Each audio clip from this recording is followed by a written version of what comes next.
Welcome, dear viewers, to a financial intervention. Today, we're diving into the misunderstood waters of expense reduction as a key performance indicator, or KPI. Some of you might think, expense reduction, isn't that just cheaping out? Well, it's more nuanced than that. We'll explore the pros and cons, potential pitfalls, and how to approach expense reduction without turning your workplace into a joyless wasteland. There's nothing worse than a company so obsessed with saving pennies that it ends up shooting itself in the foot. Unless it's shooting itself in the other foot, because then you've got a real problem on your hands. Let's be honest, expense reduction often plays the Robin to revenue's Batman. Focusing on what you're not spending can be just as impactful as boosting revenue. Think of it like this: you've got a leaky faucet. You could keep throwing buckets of water at the problem, that's your revenue. Or you could just fix the faucet. Expense reduction is the wrench, the solution to your financial leak, but we're not talking about slashing indiscriminately. Strategic expense management is about eliminating unnecessary costs while preserving what matters: employees, product quality, and that comfy chair in the break room. Randomly cutting costs is like performing surgery with a chainsaw, messy and imprecise. Effective expense reduction requires a scalpel, not a chainsaw. It's about making informed decisions that strengthen your bottom line without sacrificing your organization's soul. Picture this: you're the CEO of a company with multiple departments, each with unique financial needs. You implement a blanket expense reduction target, say 10% across the board. Seems fair, right? Equal pain for equal gain? Not so fast.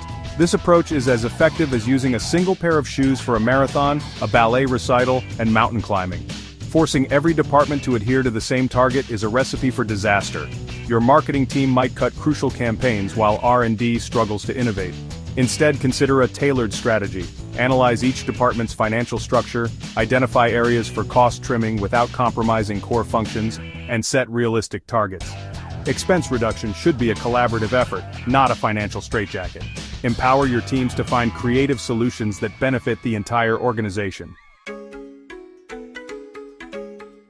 Let's talk about sustainability. Expense reduction shouldn't be a fleeting moment of financial asceticism. We're talking about creating lasting change that strengthens your financial foundation. Think of it as building a house. You wouldn't just slap together some plywood and call it a day. Effective expense reduction is about laying a solid foundation. It's about investing in energy-efficient appliances that save money long-term. It's about negotiating better rates with suppliers and implementing technology that streamlines processes. On the other hand, ineffective expense reduction is like putting a Band-Aid on a gaping wound.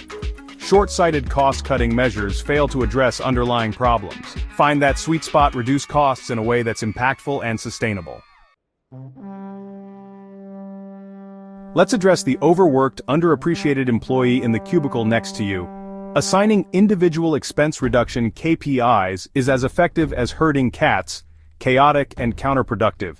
Imagine telling each employee they're responsible for reducing their individual expenses by a certain percentage. The office transforms into a scene from Lord of the Flies, with employees hoarding paper clips and refusing to replace burnt-out light bulbs. People start making decisions based on fear rather than logic, compromising quality or safety. Instead, foster a culture of collective responsibility. Encourage collaboration, process improvement, and innovation. Empower your team to identify and eliminate wasteful practices and reward them for their efforts. So there you have it, folks, our whirlwind tour through the terrain of expense reduction as a KPI. While expense reduction can be a KPI, it should be approached strategically and sustainably. The goal is to enhance long-term financial efficiency without compromising quality or employee morale. Thanks for watching, and don't forget to like and subscribe for more insightful content.